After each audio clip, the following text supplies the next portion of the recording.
Welcome back to Atlanta Tarot. This is the continuation of the Pisces reading part 2. I'm sorry, but I'm not that tech savvy that I can join them together. So we got up to the lesson. So the lesson being for March 2026 for Pisces is Knight of Swords, expect the unexpected. So something's going to come in out of nowhere and disrupt proceedings, Pisces. It is a knight, so it is a court card, so it can mean a real person that's coming in. This is quite interesting. So whoever this person was that with this karmic and this moving away with the Eight of Cups, maybe they're going to try and make an entry again. So just watch out for that, and that is very much what this Knight of Swords does. He does create a bit of chaos because he's not mature enough to sort of realise, okay, I need to take responsibility. He'll just come barging in and go, oh, well, nothing happened. So that's the lesson. Very interesting, Pisces, your birthday reading. Okay, let's move on to what's happening in the near future. And we have the Seven of Cups. If it looks too good to be true, it probably is. It's an illusion. So the Seven of Cups is about illusions that we can have it all. We can have the whole seven. However, in reality, in real life, we can't have it all. We can have 2 out of 7. We can have 5 out of 7.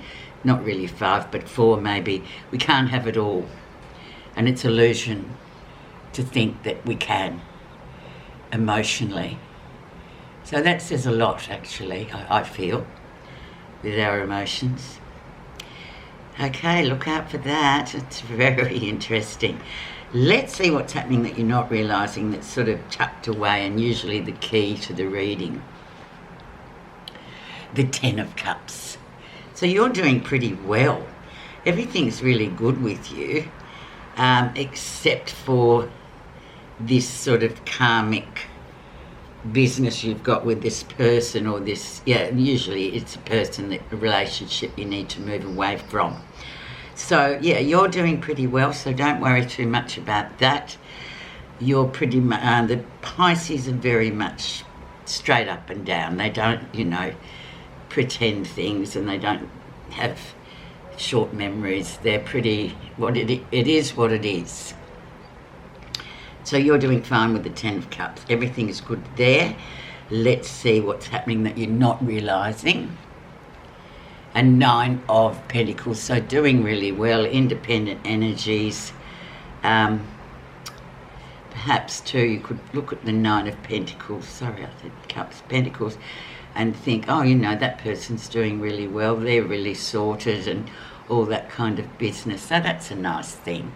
Independent, stable, completion. So maybe you're ramping up to complete something in terms of what we've got. The Eight of Pentacles there is something's coming through that a new project that you really want to start, and you've got all the sort of tools and potential to do it.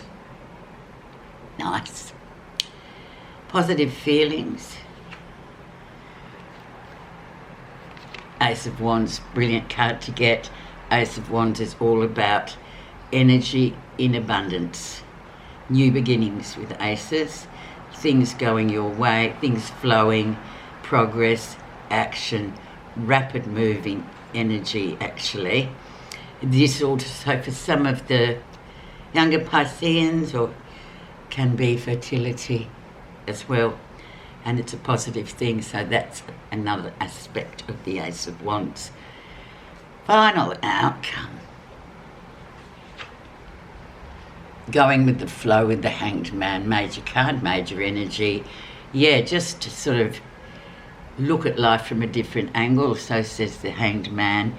He's upside down. He's just looking at life from that angle of hanging upside down, which is really beneficial. And I suppose in a way, the other attribute you could put to this is patience and just waiting. Something is coming, something is brewing It's not quite been manifested yet, but when the right time comes along, it will be. Just a little bit longer. Okay, so I'm just going to pop a clarifier on that Knight of Swords because he's a bit of a rogue. We just want to see what's underneath him with our Avalon cards. And we have joy. Oh my gosh, joy. This marks a time of celebration, for this portends a joyous completion of a project, the attainment of a goal, or the end of a long and arduous journey. Joy also has another aspect, for not only does it celebrate receiving blessings from the fruits of labour, but it's also about the sharing of it. Joy celebrates itself. Its very essence radiates beauty and well-being. So that's nice.